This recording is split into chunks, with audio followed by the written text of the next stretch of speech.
Afternoon. I'm Attorney Ben Crump, along with my great co-counsels, Attorney Mike Wright, who hails here in the state of Ohio, his law partner, Attorney Rick Schulte, the former president of the Ohio Trial Lawyers, and Attorney Natalie Jackson, who is an incredible lawyer who hails from Orlando, Florida.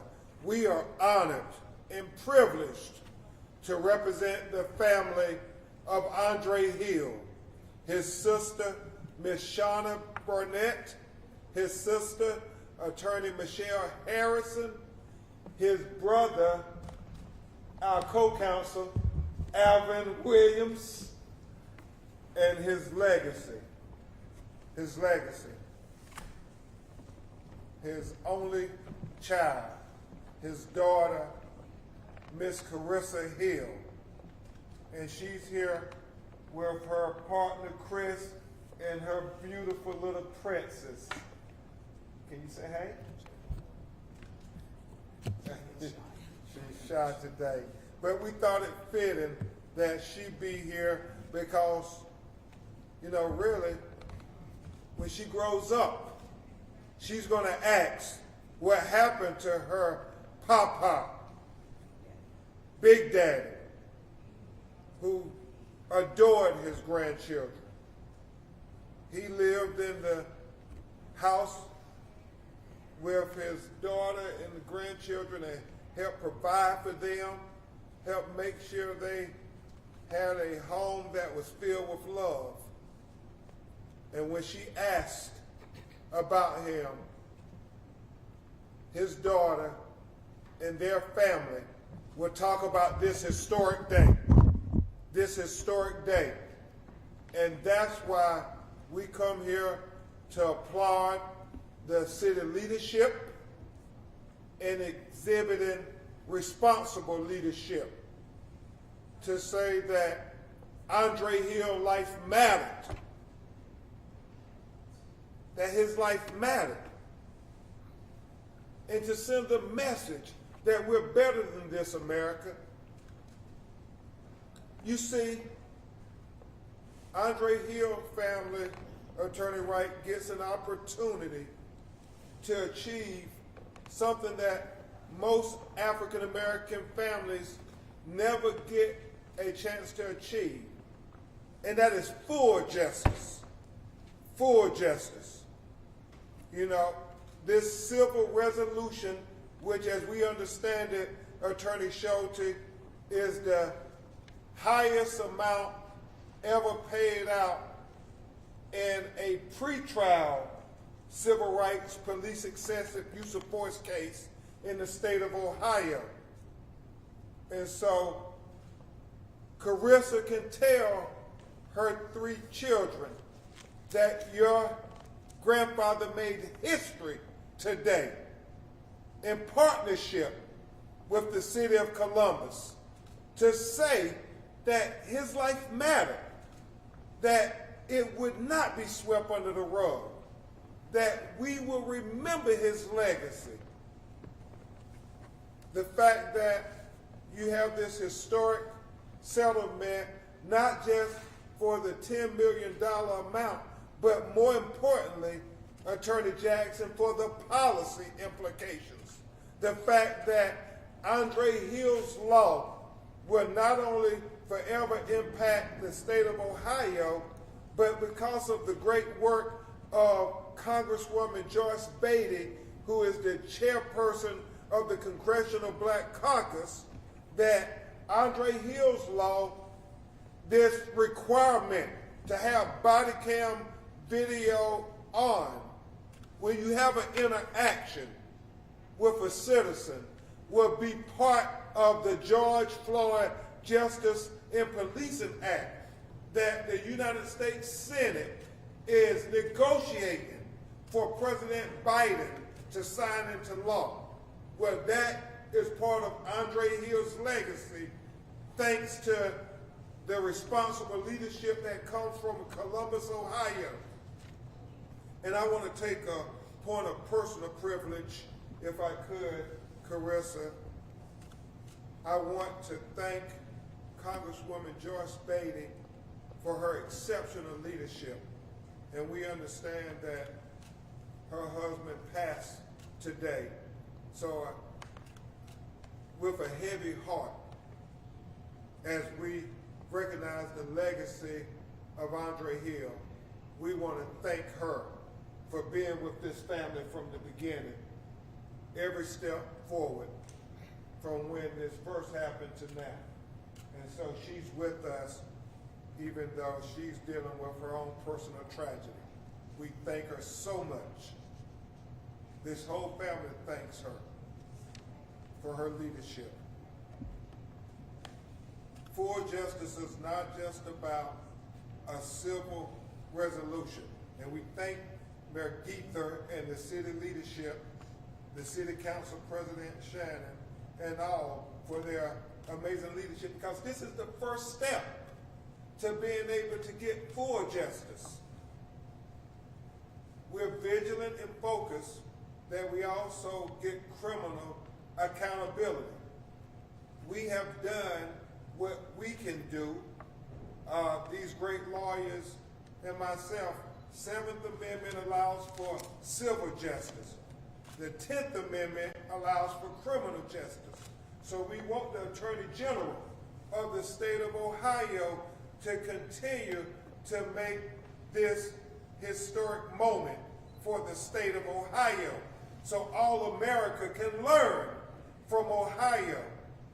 We watched it happen with George Floyd, and it's so ironic as we prepare for the 1-year anniversary of George Floyd on May 25th, that's just around the corner, that Ohio is setting what I hope and pray will be a new precedent for the state of Ohio, for the citizens of Ohio, to say we can get full justice, that equal justice is possible, that equal justice is possible in the state of Ohio, because our white brothers and sisters expect and often receive full justice.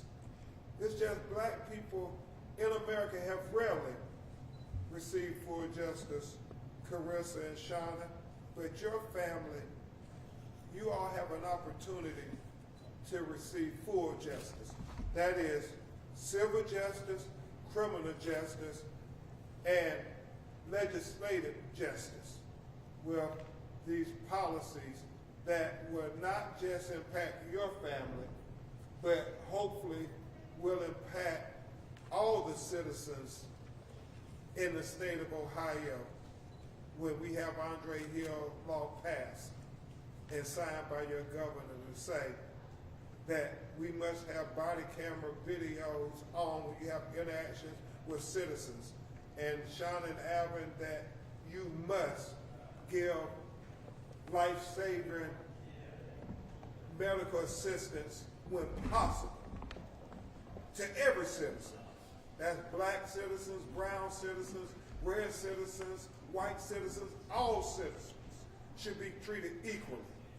And we thank the city leadership for saying that we're better than this America, that we can be more just to all of our citizens. So we document this historic day, and we thank the city leadership for saying that Andre Hill life matters.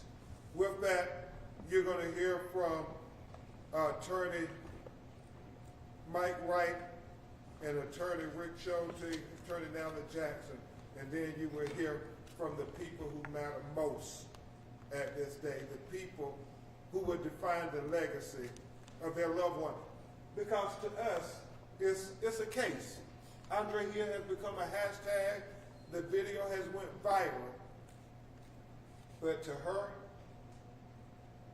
this is her flesh and blood. This is her father. This is the person that will have to answer the question to Andre's grandchildren. And so this is what this is about. Attorney Mike Wright. Good afternoon, everyone. I want to acknowledge the hard work of Attorney Ben Crump. Ben, thank you for all you do. Also for Attorney Richard Schulte, Attorney Natalie Jackson, Attorney Robert Gresham. We had a team, and we worked together for this family. I want to also really acknowledge the family. They have went through this process with poise and grace. They have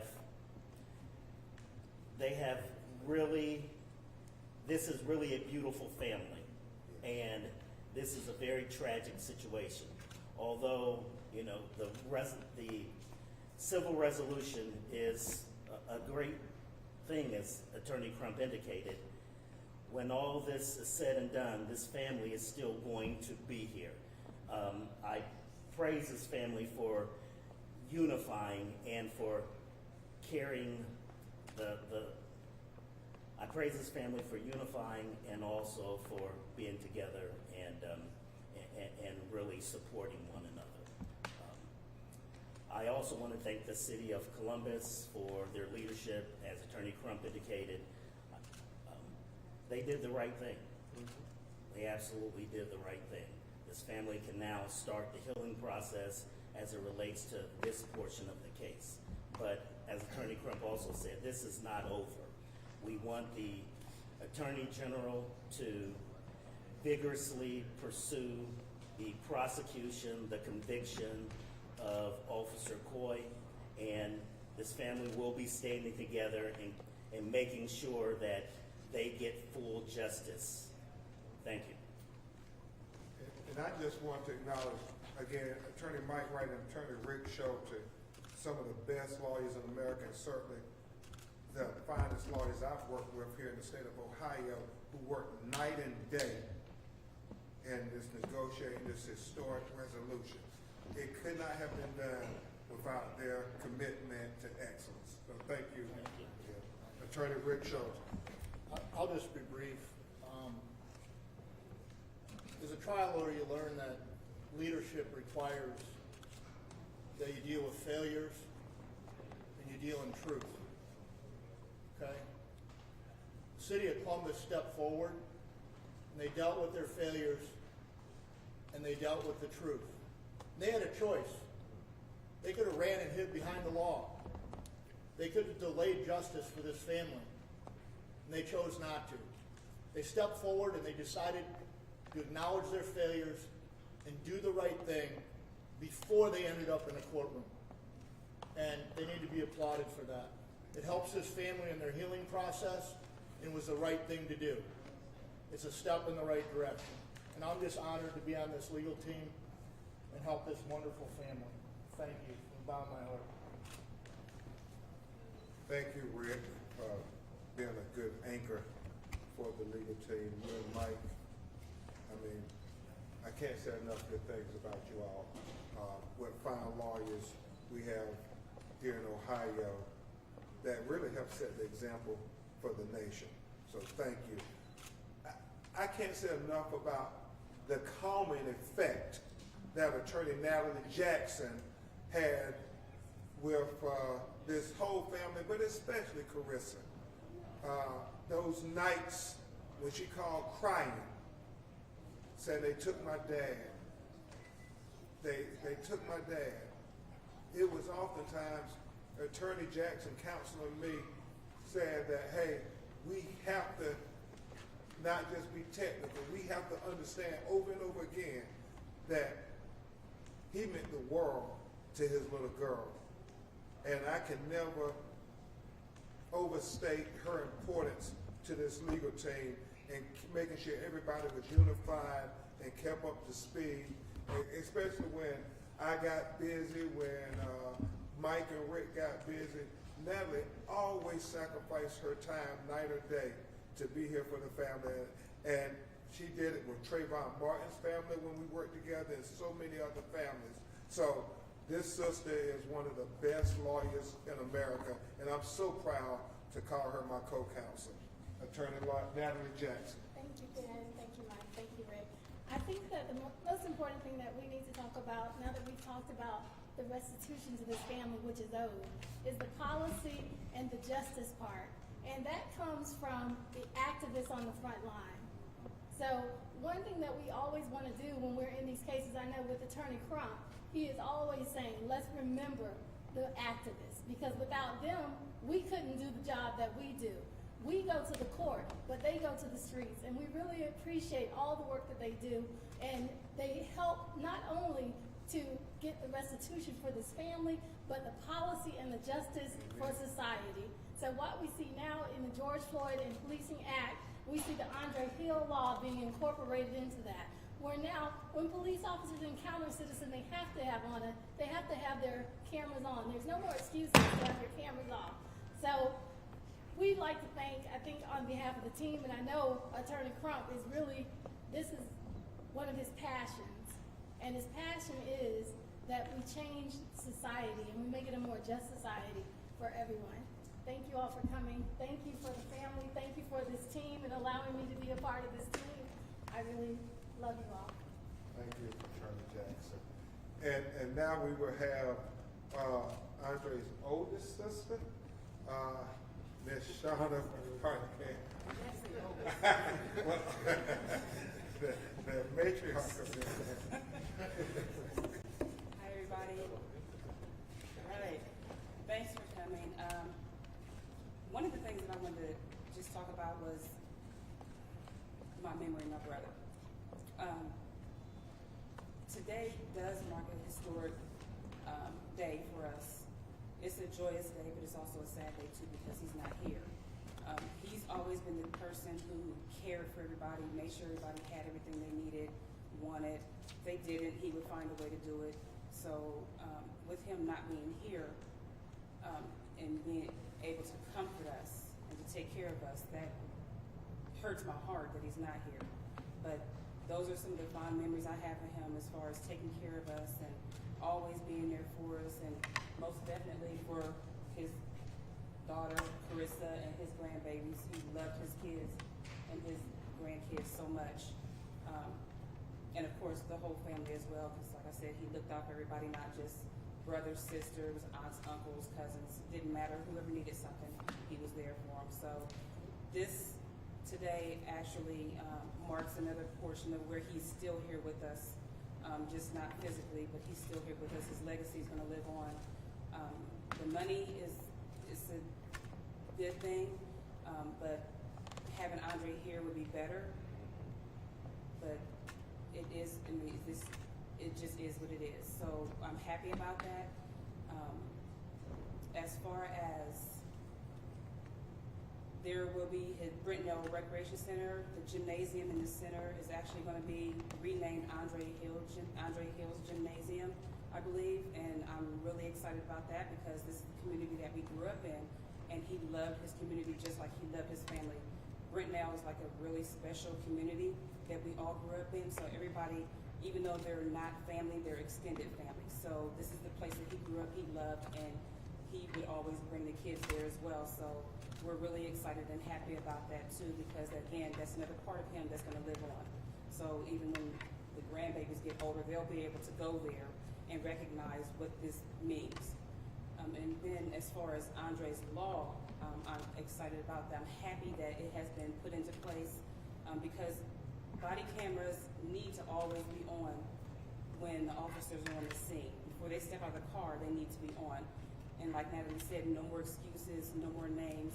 And also, we need to have medical attention immediately. So this is something that I'm really excited about that needs to move forward and be not just here, but everywhere. So like Attorney Crump said, this is going to be something that's going to be incorporated. We're happy about that. So there's just so many things going through my head that I could talk about, but I don't want to take up everybody's time. But I just want to thank the city for coming forward and doing what they knew was right and just. And that says a mouthful, because when you have people behind you to help you and to be moral in their decisions and decisions that they make, that says a whole lot about not just our immediate situation, but the whole community as a whole. because we don't want anybody else to go through what we're going through.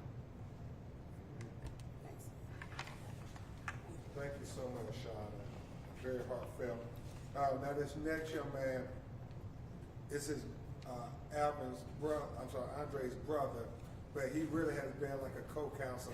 He always tells us different things as we were working on the case to consider and to factor in. So it was nothing for me to get a text at 1 in the morning saying, Attorney Crump, did you consider this? And so I give you his brother, Alvin Williams, who really is our co-counsel. Good afternoon, everybody. I want to appreciate the family foremost, all the attorneys, City of Columbus, State of Ohio, all of the positive protesters, police officers, mayor, all the ones who played a positive part into this tragedy. I won't sit up here and shed any tears, but it took all of us to set this new positive trend about wrongdoing in policing. We want things to change rapidly, immediately. As far as my brother, every soldier doesn't make it through battle. But the thing is, they paved the way for everybody else to have freedom and the righteous way of living in a more peaceful society. That's what we're looking for. Today, as far as the civil part of the matter, it's just a new trend, a step towards doing the right thing, restitution, compensation for wrongdoing. But it doesn't conclude what really needs to be done, and that's to set a new mark, a new landslide of everybody in this society being able to live and know that they're going to live in peace and righteousness. Today is a day of freedom mentally, to know that things are moving into the right direction. And like I said, all the reporters, TV broadcasters, it took all of us to set this new landmark. And hopefully we can change some things, not overnight, but eventually. So everybody keep their heads up, and who's ever on the bandwagon for justice, stay on it, because the train is just to start moving. Well said, co-counsel. And now, we will hear from the legacy of Andre Hill. And obviously, she's going to do her best. But this is very emotional. And please understand that. We will have Carissa Hill come forward and try to give you some brief remarks. First of all, I want to thank Ben and his team, Mike and Natalie, for being on all call 24 hours to me whenever I need them. And I just want to thank Shannon Harden for helping push for the Andre's Law, so Joyce Beatty can even make it federally around the world for everybody. It is a very big day for me and my family today, and my daughter's 3. She might not understand it now, but when she's older, she will definitely understand the legacy that her big daddy left behind for her. And she will be going to the same gym, but the difference is when I went, I was going with my dad, and when she goes to the gym, it'll just be for my dad in my dad's name, which that is a very big blessing, and it's a good legacy to leave behind. And we're just very sad that we can't share that with my dad being here, and we know he's here with us still though. So I just want to say thank you. It's one step, but it's not full justice. It's one step towards something. It doesn't help, or it doesn't take the scar off of our hearts that we still have from my dad not being here. But it's something, and it's a start. So we appreciate everybody. Well said. Thank you, Carissa. We'll open it up for questions. And then you go to Chris. That's we want you up here. We'll take your questions if you have any. Yes, sir. From a family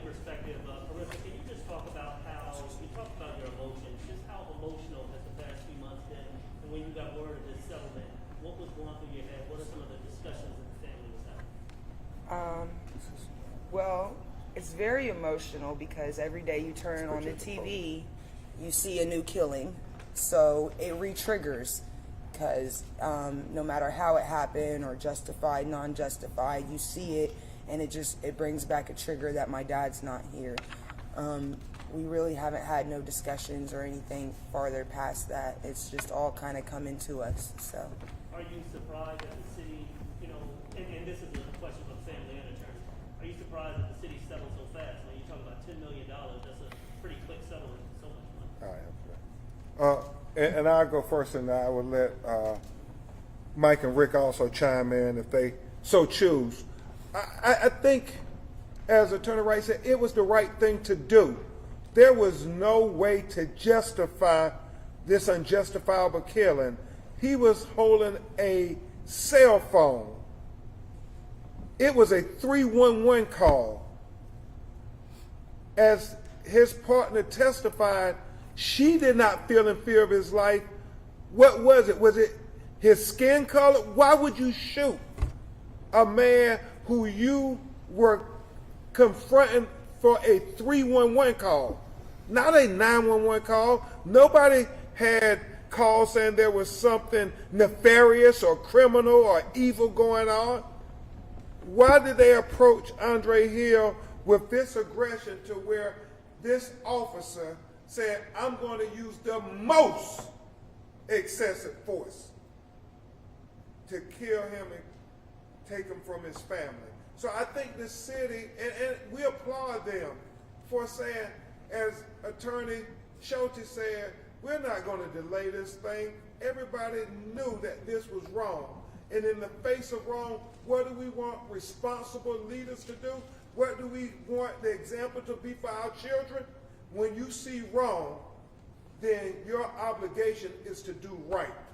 And so we thank the city for living up to their obligation, what the electorate expect for them to do right, to do justice in the face of injustice.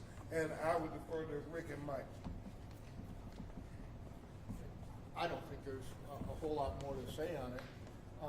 As I said earlier, they had a choice. They could have hid behind the wall. They could have drugged this out.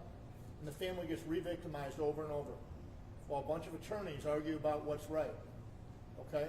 They made the right decision to step forward, acknowledge that they made a mistake, a huge mistake, and do the right thing.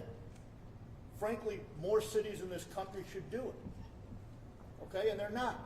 They're hiding behind their lawyers, and it's injustice. We want justice. And when you elect city officials, you expect them to do the right thing. Leadership demands it. The people demand it. They're demanding it right now. I'm not surprised they came forward this quick. It was the right thing to do. Okay? No. Well said. And as I go around the country, whether it's Breonna Taylor in Louisville, Kentucky, whether it's George Floyd in Minneapolis, Minnesota, and now Andre Hill here in Columbus, Ohio, you want there to be a new precedent set that we will value all life equally. I am very conscious, as Attorney Wright and I often talk, I am trying to raise the value of black life in America. It is my belief that if they value us like they value our white brothers and sisters, you won't see them shooting first and asking questions later.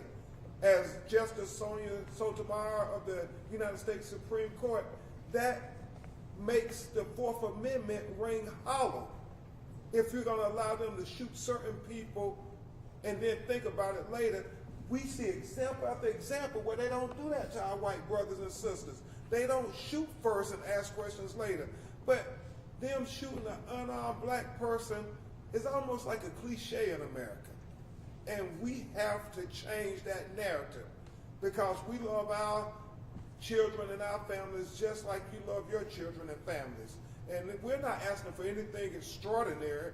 We're just asking for equal justice. This thing that America promises that make us the great beacon of hope and justice all over the world.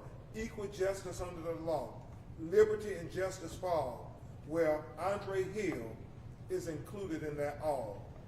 Next question. Yes. Was the $10 million figure, was that the first and only offer that the city provided? And to Carissa, I just wanted to... Okay. Now, it would. I think you guys all have to remember how my dad died. He died on a 311 call, non-emergency. He was shot 4 times. And after the 4 times, he was laying on the floor. There were 22 officers on scene. Nobody helped my father. The money is not even enough to help out the pain or anything of my dad laying on that floor. We don't know what was going through his conscious mind as the police officers were checking his pockets and handcuffing him rather than trying to help him while the hospital was 3 minutes away. So, I mean, that's kind of irrelevant. You know, my dad's not here. Thank you, Carissa. It is very emotional. And so it was a negotiated settlement, and we will leave it at that. Any other questions? I was going to ask, as a family, do you have any plans on how to use the money? Have you thought about how you want to use it? Now, we won't.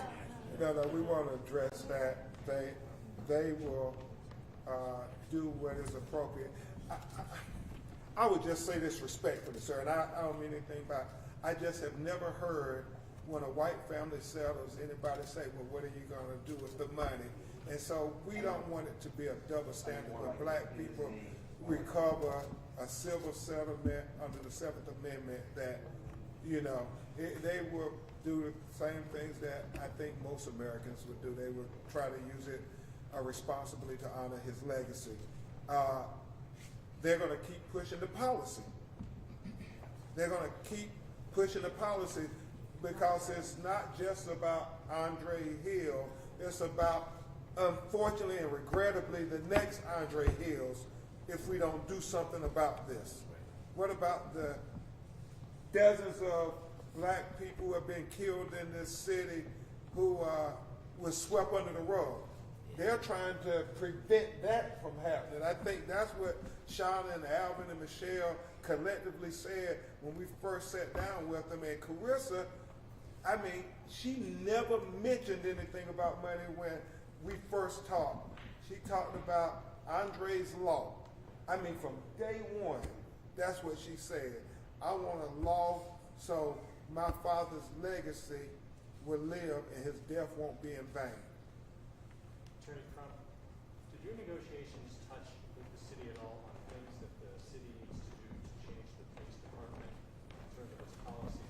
Related to that, what else does the city of Columbus need to do? And I'm going to have Attorney Mike Wright and Attorney Natalie Jackson chime in too. But we talked a lot about that. What happened on that video, what things were done wrong that needs to be corrected through policy. And so I'll defer to Attorney Wright. Yeah, to answer your question, that video precipitated Andre's law to make sure that the body cameras are on, to make sure that there is aid given when aid is needed. That was a result of this case.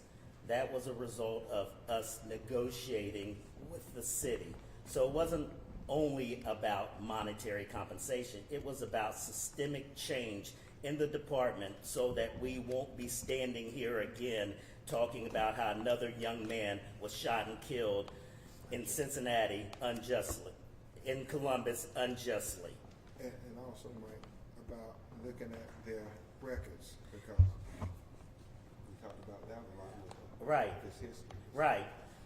Also, regarding the history of the officers, you know, their use of force, how that's monitored, how their use of force is going to be subject to penalties, and to try to eliminate those officers that shouldn't be on the force. Those officers that are brutalizing the citizens of Columbus, those officers that aren't doing their job, that's making the other officers look bad. You know, so we've had a lot of conversations with the city. about them making systemic change such that we won't be in this position again. No, that's good. And that was important. I wanted Mike to touch on that because he was very passionate as we talked to them about looking at this particular officer's history to say that had you dealt with this, Andre Hill would still be here. As Carissa said, it was a 311 call. We know there was video out there that showed horrific excessive force by this particular officer prior to him killing Andre Hill. Why wasn't it addressed? And so, like they're doing in Minneapolis, they are really trying to get to the crux of the matter to say that we have to deal with this. And I know historically, you had the union always try to justify no matter what a police officer does. But really, is that helping the problem? We have to try to solve this problem and acknowledge that there is a problem and not just keep kicking the can down the road. Because the further you kick the can down the road, the more names get added to this list. More families become part of this fraternity that nobody wants to be part of. And I get it. I don't think a lot of our white brothers and sisters can even fathom the police coming to shoot you on a 311 call. That's not part of the reality. When you look at the statistics, it's very rare that white people are killed unarmed by police in America. But you ask any black person, I mean, you can, when I give speeches, I ask, can you think of 10 black people who have been killed unjustifiably by the police?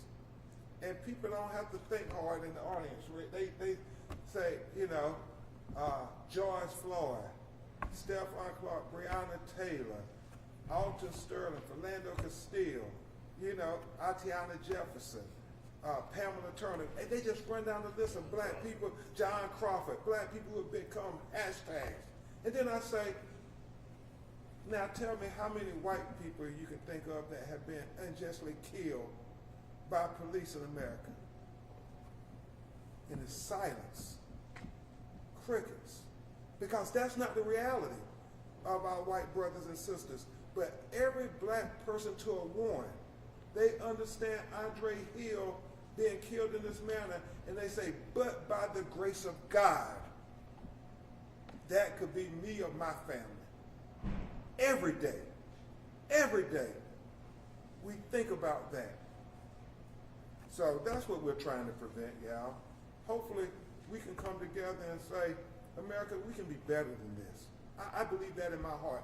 We can be better than this. And I think this historic settlement sends the message that Ohio believes that we can be better than this. Columbus believes we can be better than this. For the family, we're in the middle of a police chief search right now to bring about some of that change. Have you spoken with any of the candidates? And what would you want them to know about Columbus and what you hope to see as the next police chief for the city?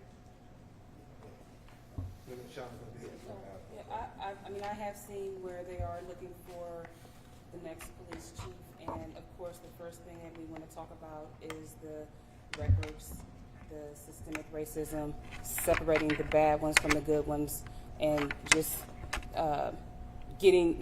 making changes for the positive. So those are the first things. I mean, the first thing that I would ask is, one, first know their background, know their morals, their values, and their beliefs, because that's where everything is going to start, from them. You know, your leader, you're just a reflection of who leads you. So we want to make sure that we have a positive leader who has these things in mind. And if they don't, then we need to pass on and go to the next one. And as Alvin come forward to address that, I would be remiss if I didn't echo what our policy consultant, Tesla Figaro, always says. We have to ask those police chiefs, what policy will they support, or what policy will they initiate? You know, hopefully it shouldn't always be reactive.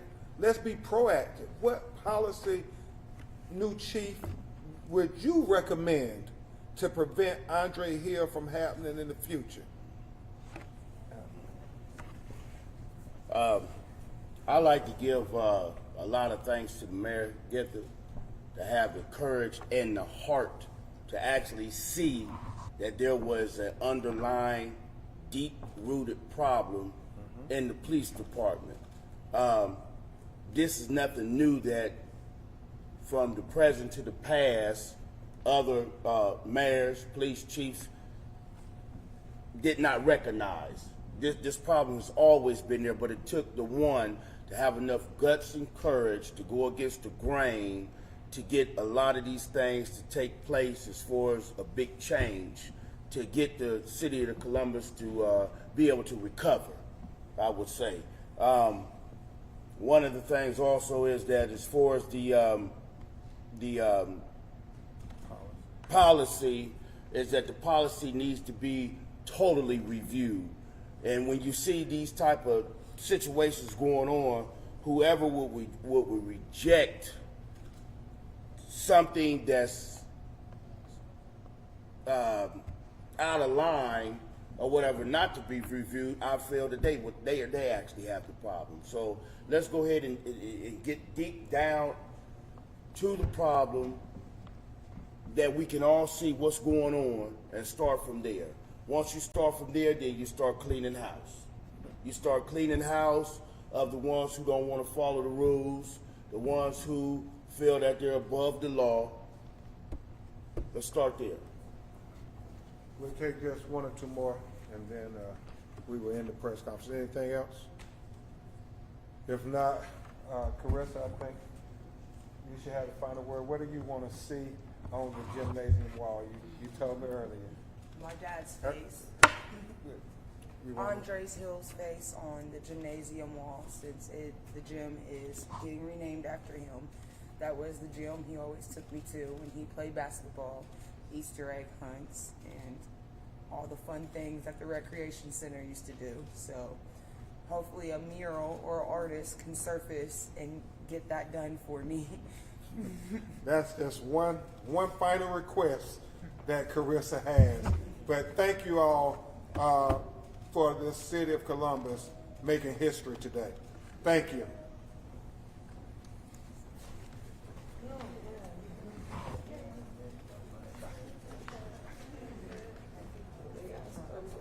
Questions.